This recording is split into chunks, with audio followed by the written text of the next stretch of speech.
एक मिनट सलीम भाई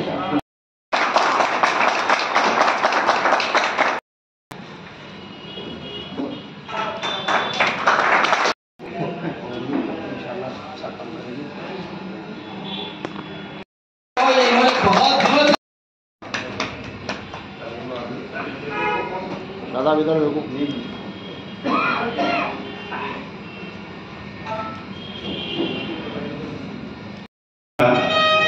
कि हम लोगों ने देखा है और बहुत समय गुजारा है। हमने कभी चिंतन किया है कि दूसरी पार्टियां, दूसरे लोगों ने अपने रहनुमा बनाए, क्यों बनाए?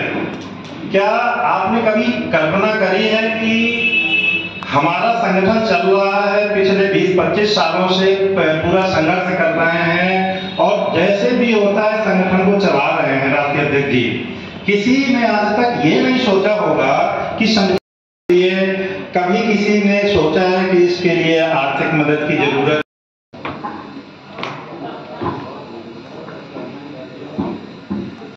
समाज एक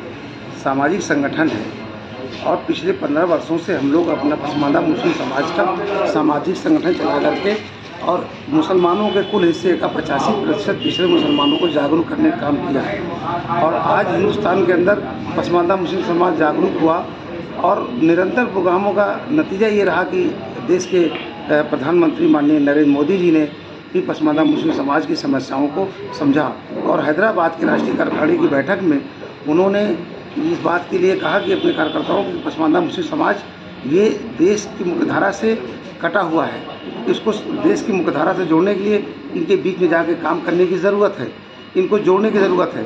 उन्होंने अपने कार्यकर्ताओं को निर्देश दिया, तब से कहीं ना कहीं पसमानदा मुस्लिम समाज के कार्यकर्ताओं में नई ऊर्जा का संचार हुआ है और तब से हम लोग इस इंतजार में कि माननीय प्रधानमंत्री जी हम पसमानदा मुस्लिम समाज के लोगों को बुलाएं और बातचीत करें और हम उनको बेहतर तरीके से पसमानदा मुस्लिम समाज के बारे में बता सकें। लेकिन अफसोस इस बात का है कि 4 महीने का वक्फा गुजर गया, अभी तक प्रधानमंत्री जी ने हम लोगों से बातचीत ना करके पसमानदा मुस्लिम समाज के उन लोगों को नेता बनाने का काम किया जो भारतीय जनता पार्टी में एक पदाधिकारी के रूप में लंबे समय से काम कर रहे थे और वो पसमानदा है भी नहीं, वो अपर कास्ट के लोग हैं। उनके जरिए वो सम्मेलन करके वो पसमानदा को जोड़ना चाहते हैं तो ये उनका सपना अधूरा रह जाएगा। पसमानदा मुस्लिम समाज अपर कास्ट के मुसलमानों को अपना कायद नहीं मानता। हम लोगों ने 75 साल से उनको कायद माना और उनकी वजह से आज हम पसमानदगी के दौर से गुजर रहे हैं। इसलिए हम पसमानदा मुस्लिम समाज से लीडरशिप चाहते हैं, पसमानदा मुस्लिम समाज के लोगों को आगे बढ़ाने के लिए उनके नेताओं को आगे बढ़ाएं। ये जो सम्मेलन भारतीय जनता पार्टी कर रही है नेताओं को आगे ला करके, पसमानदा मुस्लिम समाज से उनका कोई लेना देना नहीं है, ना तो उन्होंने कभी पसमानदा समाज में काम किया और ना पसमानदा के लिए उन्होंने कभी अपनी पार्टी के अंदर आवाज़ उठाई। इसलिए हम लोग पूरे प्रदेश के अंदर मंडली सम्मेलन करके अपने समाज को और जागरूक करने का काम कर रहे हैं ताकि हम